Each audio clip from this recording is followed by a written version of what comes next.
قال أغير الله أبغيكم إلها قال أغير الله أبغيكم إلها وهو فضلكم على العالمين.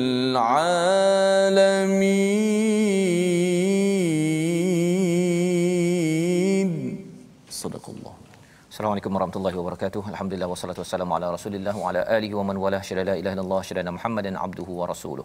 Allahumma salli ala sayidina Muhammad wa ala alihi wa sahbihi ajma'in. Amma ba'du. Apa khabar tuan-tuan dan puan yang dirahmati Allah sekalian? Kita bertemu pada hari ini untuk kita meneruskan perkongsian, kita membaca hidayah daripada Allah Subhanahu wa taala dalam My Quran Time, baca faham amal, untuk sama-sama kita menghargai kepada perjuangan Nabi Musa dan juga Bani Israel dan apakah cabaran-cabaran yang melanda.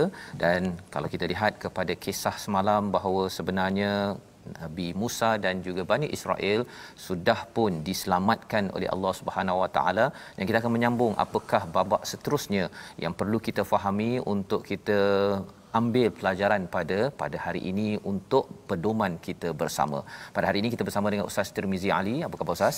Alhamdulillah. Alhamdulillah Ustaz ya. Kita nak menyambung kisah Nabi Musa pada hari ini, dan insya-Allah pada tuan-tuan sila saya mohon untuk share di Facebook untuk sama-sama kita beritahu kepada kawan-kawan tentang pengalaman Nabi Musa ini adalah pengalaman yang menarik, dan ia bukan sekadar kisah dahulu kala, tetapi ia adalah panduan kepada kita apabila kita bercakap tentang perjuangan bersama dengan pemimpin, dengan rakyat, dengan politik. Sebenarnya ia dirakamkan di dalam Al-Quran dan ada sesuatu yang boleh kita ambil perhatian pada hari ini. Jadi kita mulakan dengan doa ringkas kita. Subhanakala ilmalana illa ma 'allamtana innaka antal alimul hakim rabbi zidni ilma. Kita mulakan dengan Ummul Quran Al-Fatihah bersama Ustaz Tirmizi.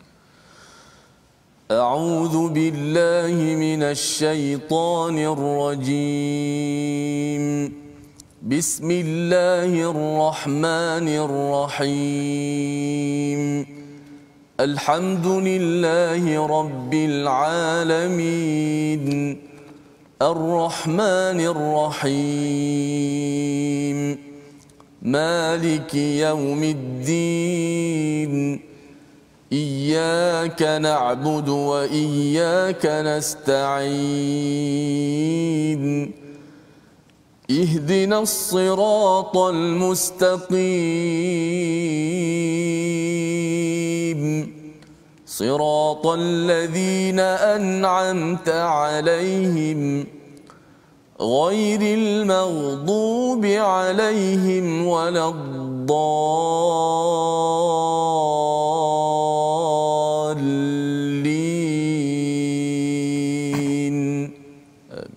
Amin ya rabbal alamin. Terima kasih diucapkan pada Ustaz Tirmizi membacakan surah Al-Fatihah sebentar tadi. Untuk bersama dengan tuan-tuan kita terus membaca dan kita ingin bersama dengan orang-orang yang diberi nikmat oleh Allah Subhanahu Wa Taala di kalangan para nabi, siddiqin, syuhada dan juga orang-orang soleh. Dan inilah perjuangan nabi yang dibawa oleh Nabi Musa bersama dengan pengikut-pengikutnya berhadapan dengan Firaun, dan ini adalah satu perjuangan yang perlu kita ambil pedoman bersama. Mari kita lihat sinopsis pada hari ini. Pada ayat yang ke-138 berkisah ataupun menceritakan sambungan daripada kisah di mana keingkaran Bani Israel, ya, apabila Firaun telah dilenyapkan, telah dilemaskan di dalam laut ataupun tempat air yang luas. Rupa-rupanya Bani Israel masih lagi mempunyai perangai yang pelik, ya, yang perlu kita beri perhatian agar kita tidak menjadi perangai seperti Bani Israel sehingga ayat 141. Dan kemudian pada ayat 142 dalam misi Nabi Musa untuk menerima Taurat, Nabi Musa bertemu dengan Allah, munajat Nabi Musa dan permintaan baginda untuk melihat Allah serta diturunkan Taurat kepadanya. Jadi ini pada dua ayat 142 dan 143, tapi kita mulakan dahulu dengan bacaan ayat 138 hingga ayat 141 dipimpin Ustaz Tirmizi. Silakan Ustaz. Baik, terima kasih Fadil Ustaz Tuan Fazrul. Tuan-tuan sahabat-sahabat Al-Quran, insya-Allah sama-sama kita akan belajar memahami tadabbur ayat daripada surah Al-A'raf, sambungan kisah Bani Israel. Bagaimana makruf kita tentang kisah Nabi Musa ini yang begitu banyak dalam surah dalam Al-Quran menceritakan tentang Nabi Musa. Bukan satu surah tapi banyak surah cerita tentang Nabi Musa. Bagaimana Ustaz sebut tadi, pengalaman Nabi Musa yang Allah Ta'ala ceritakan kepada kita hari ini bukanlah saja-saja untuk kita nak mendengar, mengetahui, tapi kita nak ambil pengajaran, nak ambil motivasi, semangat bagaimana Nabi Musa berdepan dengan cabaran demi cabaran daripada umatnya, Bani Israel dan lain-lain. Bayangkanlah selepas kalau kita kata kita dah selamatkan orang daripada kesusahan, kemudian orang yang kita selamatkan tu pula buat pula masalah kepada kita. Subhanallah. Tapi tengok Nabi Musa AS untuk sama-sama kita belajar. Kita akan baca daripada ayat 138 hingga 141. A'udzubillahi minasyaitonirrajim. وجاوزنا ببني إسرائيل البحر فأتوا على قوم يعكفون على أصنام لهم قالوا يا موسى اجعل لنا إلها كما لهم آلهة قال إنكم قوم تجهلون إن هؤلاء متبر ما هم فيه وباطل ما كانوا يعملون قال أغير الله أبغيكم إلها وهو فضلكم على العالمين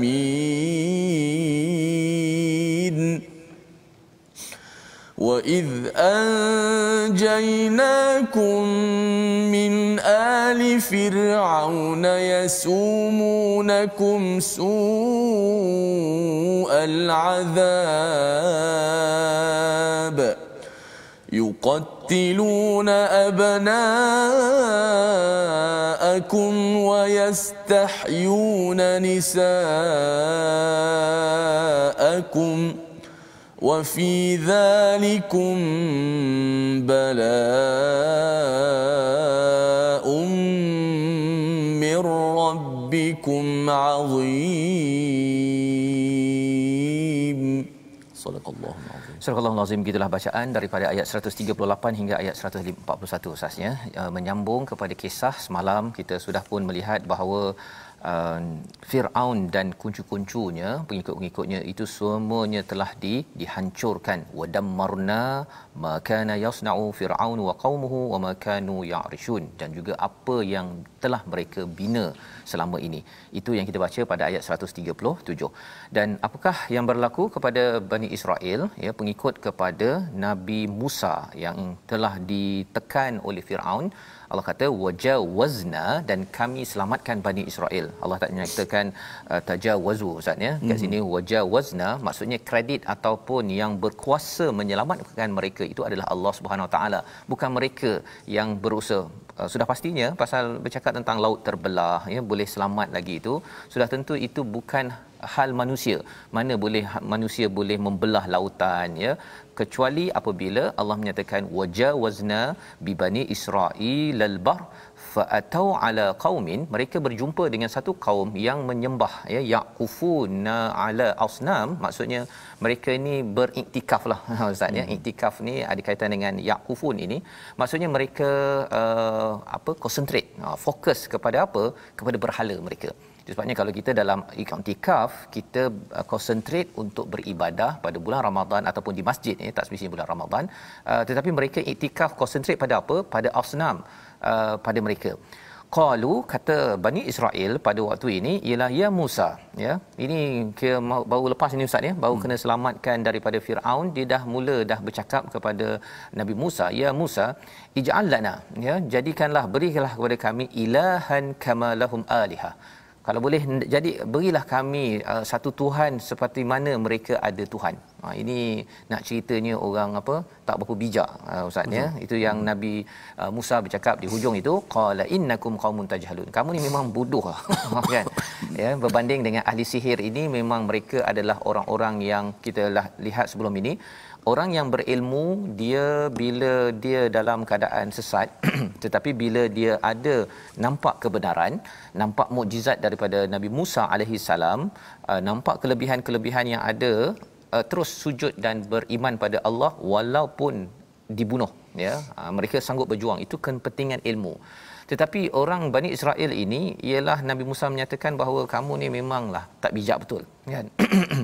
Dan perkara tak bijak inilah yang menyebabkan Nabi Musa terus lagi memimpin mereka, ya, kerana ini masyarakat awam. Dalam hidup kita zaman sekarang, tuan-tuan sekalian, kalau bertemu dengan masyarakat awam yang tidak berilmu, contohnya kita ambil peranan Nabi Musa ataupun kita mencontohi Nabi Musa, iaitu tetap juga untuk berdakwah, mengajak, walaupun di sini sebenarnya melambangkan kepada orang yang kena tekan, orang yang kena dera. Biasanya dia ada kejahilan ustaz, ya.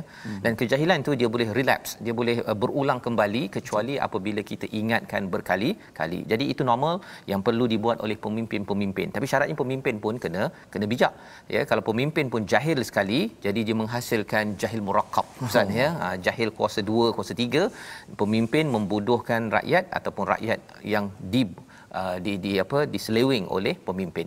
Maka pada ayat 139, innaha ula, Nabi Musa menyatakan mereka itu mutabarrun mahum, ya, akan hancur, fi wa batil ma kanu ya'malun, dan juga batil, sia-sia apa yang mereka lakukan. Jadi ini kira marah jugalah Nabi Musa kepada mereka ni. Kalau kau nak ambil seperti mana mereka ni kau dah dapat macam-macam, kau dah selamat, masih lagi nak mencari Tuhan lain, syirik kepada Allah. Kamu ni memang tak tahu hakikat sebenar.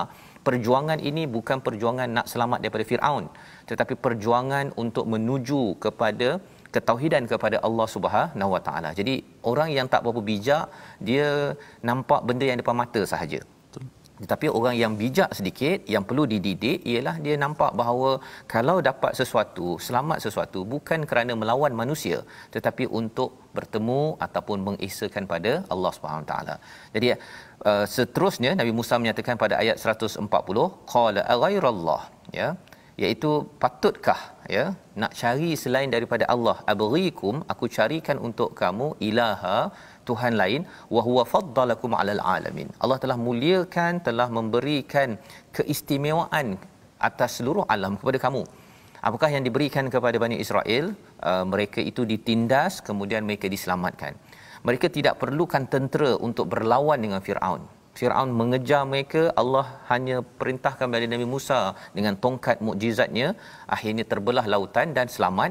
Jadi ini adalah satu fadal, satu kurniaan daripada Allah. Jadi Allah dah bagi saya kurniaan yang besar, buat apa saya nak cari Tuhan selain daripada Allah? Ini kira orang tak kenang budi. Ya, orang yang tak kenang budi, dan ini tanda satu kebodohan di dalam kehidupan yang Nabi Musa terus mengingatkan kepada kaumnya, bukan tinggalkan, tetapi terus memberi pendidikan. Dan juga mengingatkan pada ayat 141, wa id anjaynakum, kami menyelamatkan kamu daripada ali Firaun, ya, daripada pengikut Firaun, yasumunakum, dan mereka menindas kamu su'al azab, dengan azab yang amat teruk, ya. Jadi beberapa perkara, apakah kelebihannya? Diselamatkan daripada Firaun, yuqatiluna abnaakum wa yastahyuna nisaakum wa fi dzalikum bala'un min rabbikum azim, iaitu kamu itu telah diselamatkan daripada dibunuh, ya, kepada anak-anak, dan juga dihidupkan kepada perempuan-perempuan. Ini kali kedua ustaz, ya.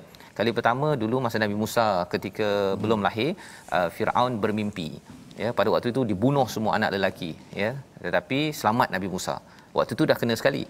Yang ini sekali lagi. Jadi Bani Israel dah cakap dah, engkau ni memang menyusahkan kami, ya, tetapi sebenarnya mereka tetap selamat daripada Firaun. Jadi sebenarnya apa yang Nabi Musa sebutkan ataupun ajak itu bukan kepada Nabi Musa, tetapi menuju kepada Allah yang boleh menyelamatkan kepada seluruh rakyat pada waktu itu. Mesej yang sama juga untuk kita kalau kita nak diselamatkan Ustaz ya, kehidupan semua rakyat Malaysia ini terus bahagia.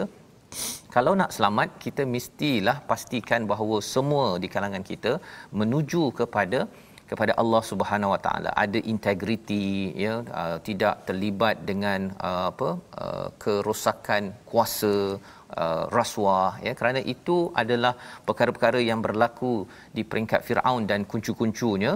Yang penting mereka tetap berkuasa pada waktu itu. Jadi ini adalah ayat yang ke-141 dan selepas ini kita akan melihat bila dah habis peristiwa ini Nabi Musa akan pergi bertemu Allah Subhanahu Wa Taala. Tapi sebelum kita pergi kepada bahagian tersebut, mungkin nak minta Ustaz baca sekali lagi ayat 141 ini untuk sama-sama kita ambil pedoman bahawa kalau kita ada selamat dalam sesuatu perkara dalam hidup kita ini, kita kena ingat bahawa sebenarnya Allah beri peluang kepada kita ya, dan bila Allah beri peluang kepada kita, jangan kita dismiss ataupun kita rasa macam tak apa kot, saya nak syirikkan Allah ke, saya nak kembali balik kepada kerosakan ke. Itu Allah ingatkan ya, bahawa sebenarnya jangan sampai jadi begitu. Jadi kita baca ayat 141 sekali lagi. Baik, kita baca ayat 141 bagaimana tadabbur tadi. Yang dilihat Ustaz bukan dia biasa-biasa Ustaz, mukjizat. Jarang kita dapat selamat dengan perkara yang begitu ajaib. Yang daripada Allah Subhanahu Wa Taala. Tetapi itulah manusia, kalau boleh kita ambil pengajaran jangan jadi pada kisah ini, keselamatan yang Allah Taala berikan kepada kita, kebaikan kita gunakan sebaik-baiknya, jangan kita ulang dua kali. Kita masuk lubang biawak pada kali kedua pula, jangan kita ulangi kesilapan tersebut. Sebabnya Ustaz ni bila bercakap tentang kita sekarang ni diuji ya dengan wabak kan. Sebenarnya pada zaman Nabi Musa, kita dah baca sebelum ini, wabak pada waktu itu ialah bila Allah turunkan tufan ya, puting beliung itu dengan banjirnya. Selepas banjir itu taun merebak di Mesir ya, kemudian datangnya belalanglah, kutunya, darah, bafadiq katak di mana-mana. Jadi memang waktu tu kotor sangat sampai istilahnya rijz ya, mereka itu stress out kan, minta sampai Nabi Musa tolong doakan selesailah perkara tersebut kan. Jadi nak ceritanya ialah God intervention, pertolongan daripada Tuhan ini penting. Dan jangan lupakanlah kan, Tuhan dalam kita berhadapan dengan COVID-19 sekarang ini, khuatir nanti ialah Allah boleh bagi dua kali, kali ketiga, kali keempat. Dan kalau Bani Israel ini dia dah selamat dah ni. Dia dah selamatlah Mesir, dah diruntuhkan Firaun itu, tapi masih lagi buat hal pasal terlupa sebenarnya mereka diselamatkan kerana beriman pada mesej Nabi Sulaiman alaihi salam. Itu satu perkara. Dan kalau kita zaman sekarang ini, kalau kita beriman kepada mukjizat ya, kembali pada mesej Nabi sallallahu alaihi wasallam, confirm akan diselamatkan insya-Allah. Baca ayatnya ya. Auzubillahi وَإِذْ أَنْجَيْنَاكُمْ مِنْ آلِ فِرْعَوْنَ يَسُومُونَكُمْ سُوءَ الْعَذَابِ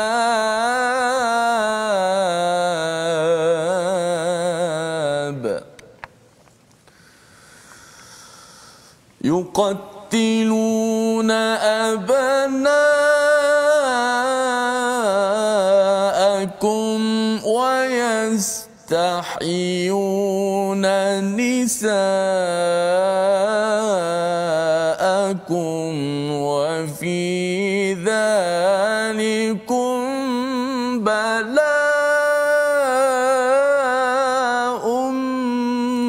من ربكم عظيم.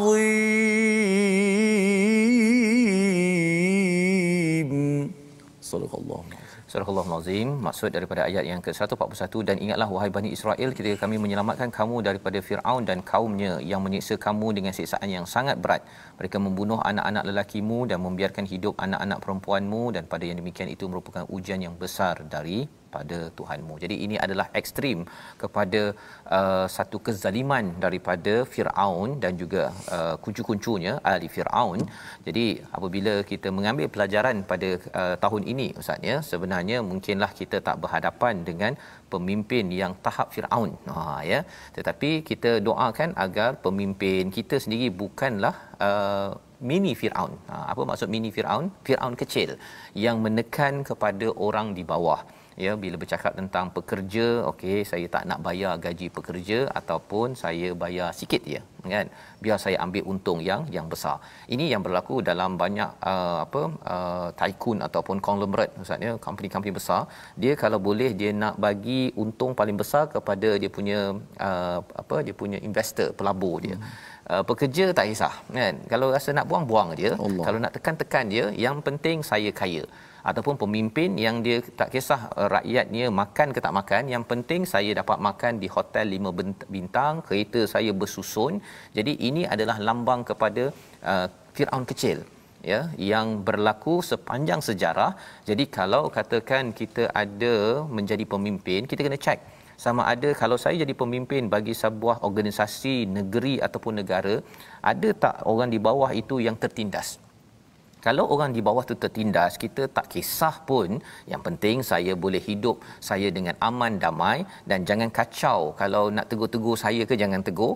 Sebenarnya itu adalah karakter Firaun ya, yang di mana pada waktu itu dia tak nak ada orang kacau sampai pada satu level, pada satu tahap ekstrimnya ialah bunuh semua anak-anak lelaki ya, ataupun orang lelaki. Tak nak bagi orang kacau dia sah. Tak nak orang kacau ya, pasal kalau kacau saja habislah saya punya projek-projek dia kan. Dia ada projek-projek yang istilah semalam itu Ya'rishun.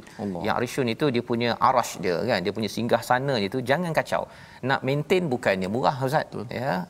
Zaman sekarang ni kalau kita ada bangunan yang besar kan, rumah bertingkat-tingkat, sana sebiji, maintenance-nya kena bayar juga.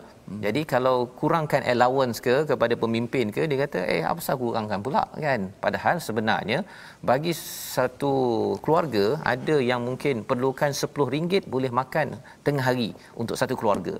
Jadi ini apabila kita diselamatkan ya, ataupun dalam konteks ayat ini ialah diselamatkan daripada bencana ini, itu tanda Allah beri kita satu nikmat yang besar. Dapat pemimpin yang tidak zalim ataupun kita selamat daripada kezaliman. Tuan-tuan di rumah ada makanan ya, tidak pula sampai tidak dibayar gaji contohnya. Itu adalah peringatan bahawa ini adalah satu nikmat, jangan didustakan. Membawa kita kepada perkataan kita pada hari ini, jaza ataupun jawaza berulang 5 kali di dalam Al-Quran dan ia digunakan pada ayat 138 sebentar tadi. Allah menyatakan bahawa mereka itu dilintaskan ya, diselamatkan daripada al-bahr, daripada laut merah yang mereka lintas.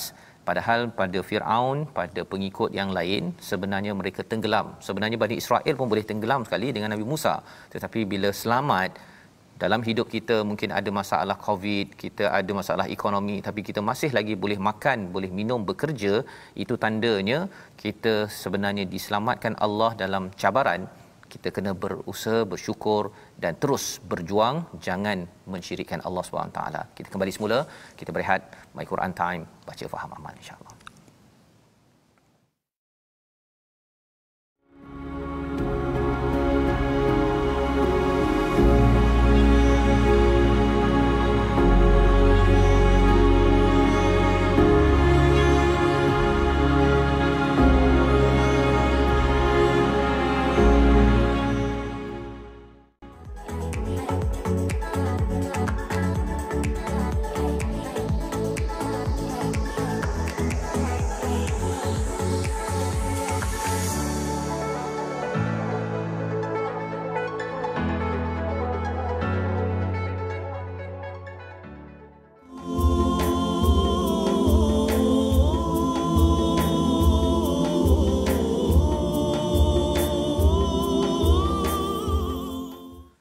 Allah, rahmatilah kami dengan Al-Quran, manfaatkanlah kami dengan Al-Quran dan sembuhkanlah kami dengan bil Quran, dengan Al-Quran. Alhamdulillah. Terima kasih kepada penonton-penonton dan sahabat-sahabat Al-Quran kerana sentiasa istiqamah dan sentiasa ceria dengan My Quran Time baca faham amal. Alhamdulillah kita masuk bahagian kedua, muka surat yang ke-167 insya-Allah. Sebelum tu kita nak belajar sedikit ilmu tajwid pada hari ini.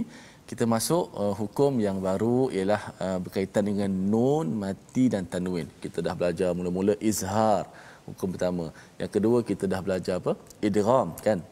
Dan yang ketiga kita belajar iqlab. Dan yang keempat berkaitan dengan hukum nun mati dan tanwin ni kita nak belajar hukum ikhfa. Ini ramailah orang kita dah belajar ikhfa hakiki kita sebut. Baik, kita tengok slide kita. Apakah maksud ikhfa? Ikhfa dari sudut bahasa ialah maksud sembunyi. Orang kata apa? Sembunyi apa pula tu? Kita tengok sini istilah dia. Iaitu menyembunyikan huruf sukun ataupun tanwin. Huruf sukun sudah pastilah kita bincang tentang nun mati ataupun tanwin. So menyembunyikan nun mati tu ataupun tanwin dengan satu sifat antara sifat izhar dan idgham tanpa tasydid serta kekal gunnahnya pada huruf yang pertama. Itu masuk ikhfa dari sudut istilah dan juga bahasanya. Okey. Kita nak tengok apakah huruf-huruf ikhfa. Huruf-huruf ikhfa ni huruf-huruf paling banyaklah. Sebelum ni kita belajar huruf izhar ada 6 je. Iqlab 1 je. Idgham ada, yarmalun ada 6. Hari ini baki daripada huruf tersebut adalah huruf-huruf izhar. Ada 15 huruf. Yang kalau dulu kita belajar tajwid, kita hafal huruf-huruf izhar ada 15 kan. Kita sebut satu jaza, saddaka, fathiqa, datadhin, syadzin. Satu jaza, saddaka, fathiqa, datadhin, syadzin. Ada 15 huruf ikhfa. Okey. So apabila nun mati ataupun tanwin bertemu dengan salah satu daripada huruf ikhfa yang 15 tu, maka wajib diikhfakan. Macam mana? Nun itu bila bertemu dengan salah satu daripada huruf-huruf ikhfa yang 15, maka nun tu mesti dibaca gunnah, didengungkan dengan cara ikhfa. Macam mana caranya? Caranya ialah kita sembunyikan nun mati tu. Sembunyikan nun mati. Biasa makhraj nun kita letak hujung lidah ke langit kan. An, kita baca surah Al-Fatihah. Siratal ladzina an'amta. An, nun mati kan. Nun mati itu kita letak hujung lidah betul-betul kepada makhraj nun. An. Itu bacaan izhar sebab nun jumpa ain, an'am. Tapi ain bukan huruf ikhfa. So, kalau nun bertemu dengan huruf-huruf ikhfa, contoh nun bertemu dengan ta, bertemu dengan dal, maka nun itu didengungkan tapi hujung lidah kita tak sentuh makhraj nun dekat lelangit atas tu. Kita tak sebut an. Kita tak sebut an. Kita sembunyikan hujung lidah kita itu daripada makhraj nun. Tapi kekal nun tu pada sifat gunnahnya. Kita lihat contoh. Dalam contoh yang kita baca, surah yang kita baca hari ini pun ada beberapa contoh. Pada ayat yang ke-138 contoh. Kalau kita lihat pada ayat ke-143 tu. Qala lan tarani. Nun bertemu dengan ta. Lan tarani. Kita tak baca lan. Kita baca apa? Lan tarani. Contoh kedua, nun bertemu dengan dha pula. Walakinilzur. Walakinilzur ilal jabal. Contoh ketiga, ilahan kama lahum alihah. Ilahan. Ini contoh tanwin pula. Han asalnya ilahan. Okey. Tanwin nun mati kan? Tapi kita baca ilahan kama lahum alihah. Kita tak baca ilahan, tak. Hujung lidah kita sembunyikan makhrajnya. Kan? Di samping kita gunnahkan nun tu dan kena panjangkanlah gunnah tu. Kemudian contoh nun mati bertemu dengan ta pula pada qala innakum qaumun tajhalun. Pada ayat 138 yang kita baca hujung tadi tu. Qala innakum qaumun tajhalun. Qaumun ta. Kemudian tanwin bertemu dengan fa. Bi'ashrin fa. Kalau orang tanya, nak sembunyikan nun tu dekat mana pula? Kalau idgham sebelum ni masuk, nun tu masuk dalam waw. Tu masuk. Kan? Kalau iqlab, nun tu tukar kepada mim. Iqlab. Tapi ikhfa sembunyi. sembunyikan nun itu di sisi inda, di sisi apa, di sisi huruf ikhfa yang 15 tu. Maka insya-Allah ni kita faham dulu hukum ikhfa, ada hurufnya ada 15, yang mana nun mati bila bertemu dengan salah satu daripada huruf ikhfa yang 15 itu, maka wajib didengungkan dengan caranya ikhfa. Okey, insya-Allah kita akan ulang lagi berkaitan dengan hukum ikhfa ni. Kembali kepada Ustaz Fazrul.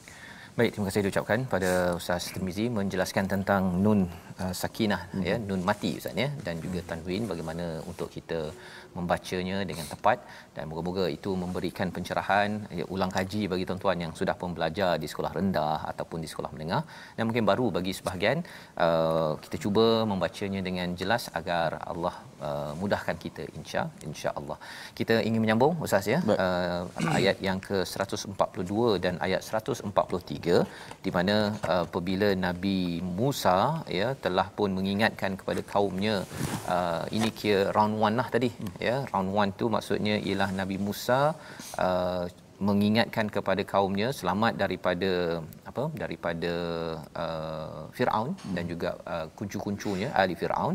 Maka selepas itu Nabi Musa ingin bertemu kepada Allah Subhanahu Wa Taala, ayat 142 dan ayat 143. Silakan. Baik, auzubillahi. وواعدنا موسى 30 ليلة وأتممناها ب10 فتم ميقات ربه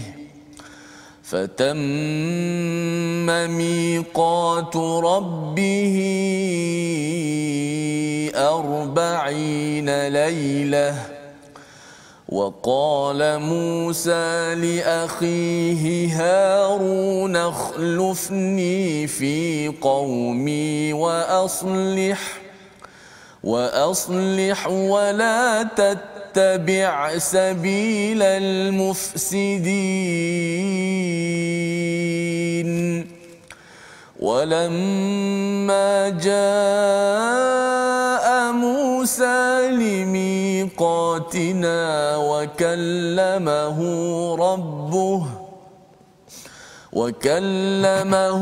ربه قال رب أرني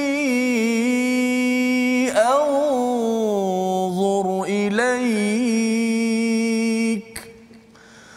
قال لن تراني ولكن انظر إلى الجبل فإن استقر مكانه فسوف تراني.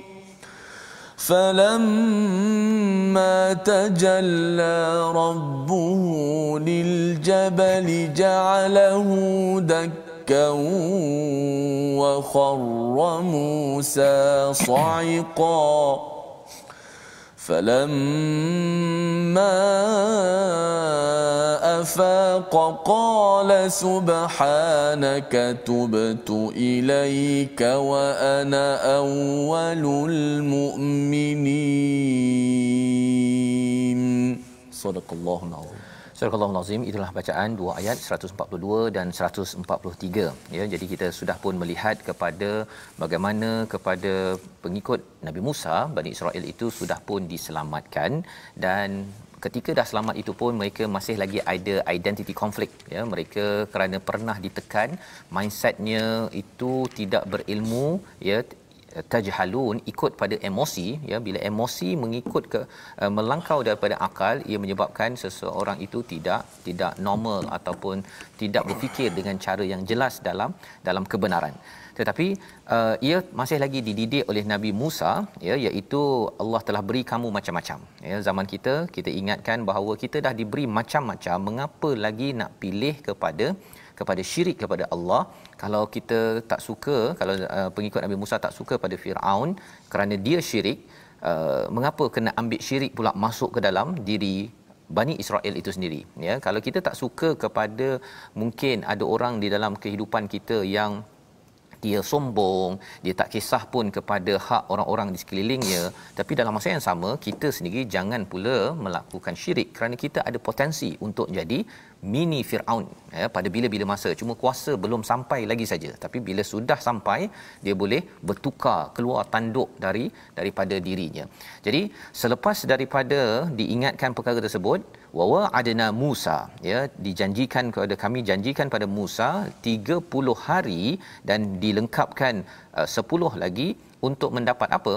Untuk mendapat bertemu, bermunajat dengan Allah Subhanahu Wa Taala. Boleh Nabi Musa dia pertama dulu mungkin pernah bercakap dengan Allah, kali ini nak bercakap lagi dengan Allah Subhanahu Wa Taala. Itu sebabnya Nabi Musa ini diberikan kelebihan kalam Allah, boleh bercakap dengan Allah Subhanahu Wa Taala. Jadi sebelum beliau pergi itu, ataupun semasa nak pergi itu, waqala Musa, kata Musa kepada akhi, iaitu abangnya, Nabi Harun ni lahir lebih awal ustaz, lebih awal 3 tahun. Waktu kalau ikutkan kepada penerangan, Nabi Harun ini sebelum dilantik menjadi rasul itu adalah pengawal di istana Firaun, tapi yang pentingnya ialah Nabi Harun ini adalah abang. Jadi abang dengan adik ni dia bergabung untuk melaksanakan misi perjuangan dakwah. Dan misi dakwahnya satu kepada Firaun dan pengikut-pengikutnya selesai. Kali ini Nabi Harun dan juga Nabi Musa bersama bergabung untuk mendidik kepada masyarakat rakyat pada waktu itu, kerana mereka bukan sekadar nak selamat daripada Nabi Musa, bukan sekadar tak nak ditindas, tetapi kerana nak dibebaskan, berteraskan kepada tauhid pada Allah Subhanahu Wa Taala. Pasal kemenangan dalam kehidupan ini hanya Allah berikan kepada orang yang beriman. Kalau tidak, kita hanya selamat, kita boleh makan, kita boleh minum, kita tak ditindas, itu macam Bani Israel. Tetapi kalau lepas itu masih lagi terlibat dengan perkara-perkara syirik, maka akhirnya kesusahan akan melanda semula kepada sesuatu negeri ataupun organisasi ataupun negara. Maka apakah pesanan Nabi Musa kepada Nabi Harun? Ini adalah ayat berkaitan dengan kepimpinan. Yang pertama, ukhlufni fi qaumi, gantikan aku. Nabi Musa ketika nak pergi 40 hari itu bertemu dengan Allah untuk mendapat janji iaitu Taurat, nak mendidik kepada masyarakatnya kembali. Yang pertama, Nabi Harun kena ukhlufni, maksudnya menjadi khalifah yang menggantikan kepada Nabi Musa alaihi salam. Dan apakah yang perlu dibuat? Wa aslih, terus membaikkan kepada masyarakat. Nak ceritanya misi masih lagi berjalan. Kena didik, kena baiki.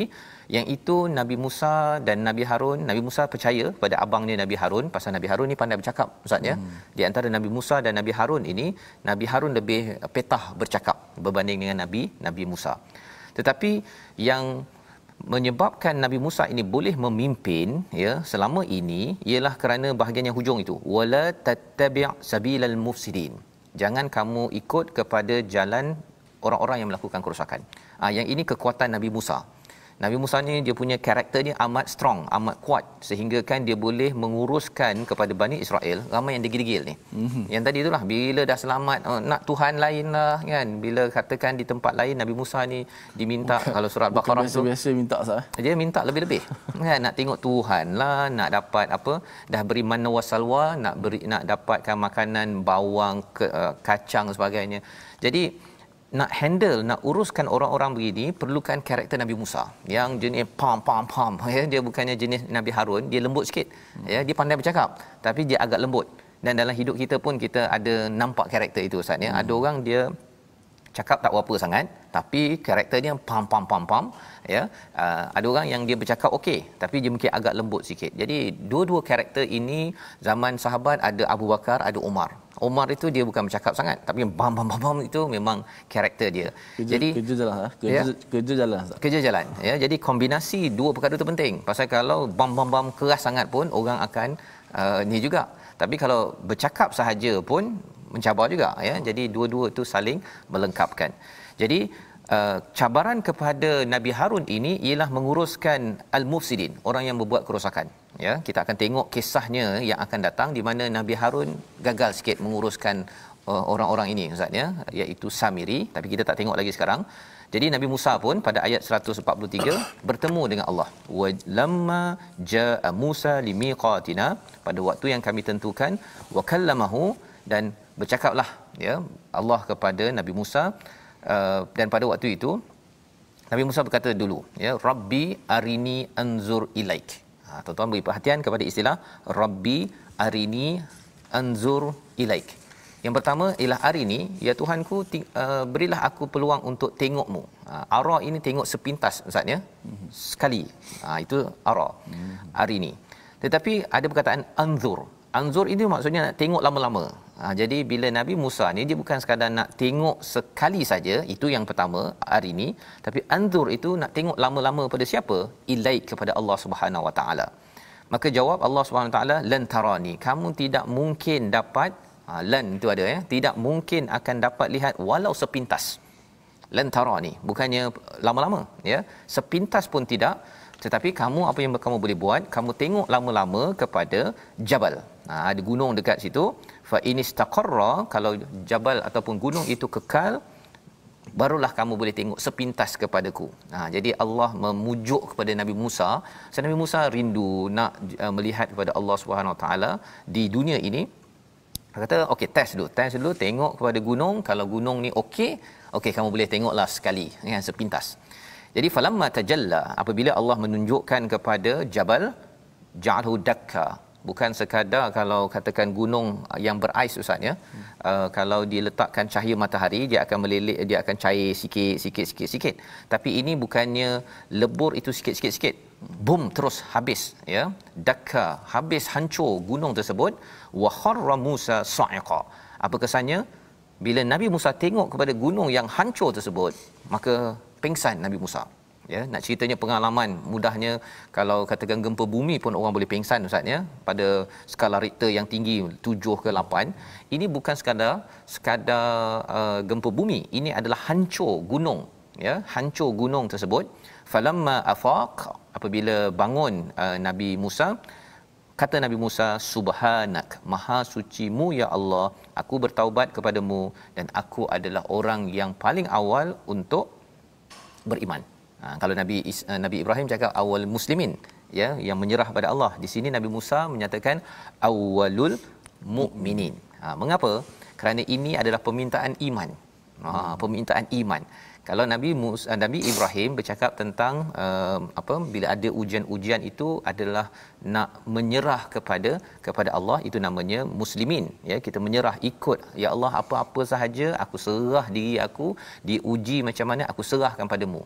Tetapi bagi Nabi Musa ialah ujian keimanan, dan pada waktu ini Nabi Musa bertaubat ya, memohon ampun pada Allah. Kerana apa? Kerana permintaannya itu adalah permintaan yang sebenarnya apa ustaz ya? Sebenarnya amat besar ya, amat besar. Dan walaupun Nabi Musa ni adalah orang yang amat pakar pada Taurat, bijak, tetapi permintaan-permintaan itu ada yang ialah Nabi Musa masih lagi seorang manusia, jadi beliau bertaubat ingin kembali kepada Allah SWT. Pelajaran untuk kita apa? Pelajaran untuk kita ialah kadang-kadang kita mungkin ada kadang-kadang ustaz ya, bila susah sangat, kita ada minta benda yang pelik-pelik. Ya. Minta benda yang pelik-pelik. Benda yang kalau Allah bagi mungkin menyebabkan kita rosak lagi selepas itu. Jadi itu sebabnya mengapa kalau kita bercakap tentang kita berdoa ustaz, ayat 186 surah Al-Baqarah kan, wa idza sa'alaka ibadi anni fa inni qarib, di hujung itu kena falyastajibu li wal yu'minu bi kan. Kita kena beriman dan juga jawab pada Allah dan beriman pada Allah SWT. Pasal ketika berdoa, contohlah ustaz ya, kita minta nak dapat A contohnya. Tak payah cakap apa kan, minta A. Tapi tak dapat A. Ya. Kita beriman sahaja bahawa itu adalah baik bagi saya. Ya, setakat itu. Kita boleh minta lagi, minta lagi. Tetapi kalau kita diberi A, ya, kalau kita kata ya Allah, aku tak puas hatilah, aku nak juga A, kita tidak tahu bahawa sebenarnya ia mendatangkan keburukan kepada kita. Ada orang dia boleh dapat kereta besar ustaz ya. Kereta besar dia okey, dia relax je kan, tak ada dia nak waktu maghrib dia tetap juga jadi imam, tetap sembahyang. Ada orang kalau dapat kereta besar kan, dia mungkin asyik nak polish je kereta ni tu sampai maghrib dia pun tertinggal. Jadi itu bercakap tentang doa dan iman ini penting. Dan dalam hal ini permintaan Nabi Musa alaihissalam untuk dapat macam-macam. Salah satunya ialah melihat kepada Allah ini ditegur oleh Allah bahawa sebenarnya kamu tak mampu ya. Dengan akhirnya Nabi Musa menyatakan yang perfect, maha suci adalah Allah, yang tak perfect adalah saya bertaubat, dan membawa kepada situasi kita pada hari ini. Sama-sama kita perhatikan. Itulah peristiwa ya, kisah pengikut Nabi Musa bila dia dah rasa selamat daripada Firaun. Dia tengok pada satu kumpulan ya, di seberang Laut Merah itu, dia nak dapatkan berhala. Musa tak bagi. Itu sebelah kanan atas itu ya. Kerana apa? Kerana Allah dah selamatkan, mengapa kena kembali kepada berhala. Dan di bawah itu berapa lama Nabi Musa itu terima wahyu ya, kaumnya ditinggalkan, dan pada waktu itulah berlakunya kerosakan ketika dipimpin oleh Nabi Harun. Dan di kanan bawah itu adalah cerita bagaimana Nabi Musa itu pengsan ya ketika ingin bercakap ataupun ingin melihat kepada Allah Subhanahu Wa Taala. Kembali kepada resolusi kita pada halaman 167 ini. Yang pertama, jangan mudah terjerumus melakukan dosa selepas Allah memberi bantuan demi bantuan kepada kita. Yang pertama. Yang kedua, perbaiki amal kerana ia perlu dibuat agar tidak merosakkan kita kelak ya. Amal kita yang buruk itu dia akan merosakkan lagi kejayaan-kejayaan kita. Dan yang ketiga, selalu berpesan kepada pengganti atau pembantu kita dengan mesej yang jelas dan penuh tanggungjawab, dan kenal pasti apakah kelemahannya, berikan penegasan agar ia jelas untuk diuruskan. Kita doa pada Allah, dipimpin oleh Ustaz Tirmizi. Bismillahirrahmanirrahim. Alhamdulillahirabbil alamin, wassalatu wassalamu ala Rasulillah. Allahumma arhamna bil Quran waj'alhu lana imaman wa nuran wa hudan wa rahmah. Allahumma dhakkirna minhu ma nusina wa 'allimna minhu ma jahilna warzuqna tilawatahu ana al-laili wa atrafan nahar waj'alhu lana hujjatan ya rabbal alamin. Allahumma ja'alna min ahli al-Quran. Allahumma ja'alna min ahli al-Quran. Allahumma ja'alna min ahli al-Quran ya rabbal alamin walhamdulillahi rabbil alamin. Amin ya rabbal alamin. Moga-moga Allah terus menjadikan kita orang-orang yang menjadi ahli Al-Quran, menghargai mukjizat. Jangan lupa Allah dah bagi macam-macam dekat kita, dan kita terus berjuang. Jangan jadi seperti Bani Israel yang lupa pada Allah selepas memberi banyak nikmat. Inilah kesedaran yang kita ingin juangkan dalam tabung gerakan Al-Quran. Kesedaran untuk terus berjuang, ingat nikmat Allah itu lebih besar. Jangan pilih nikmat-nikmat kecil sementara yang boleh merosakkan kita. Dan dengan sumbangan tuan-tuan itu, harapnya ia dapat melonjakkan lagi kejayaan kita di dunia sampai ke akhirat. Kita bertemu lagi pada episod ulangan pada jam 5, jam 10 malam dan juga 6 pagi. Rancangan ini dibawakan oleh Mufas. Doakan tuan-tuan terus berjuang seperti Nabi Musa. My Quran Time, baca faham amal.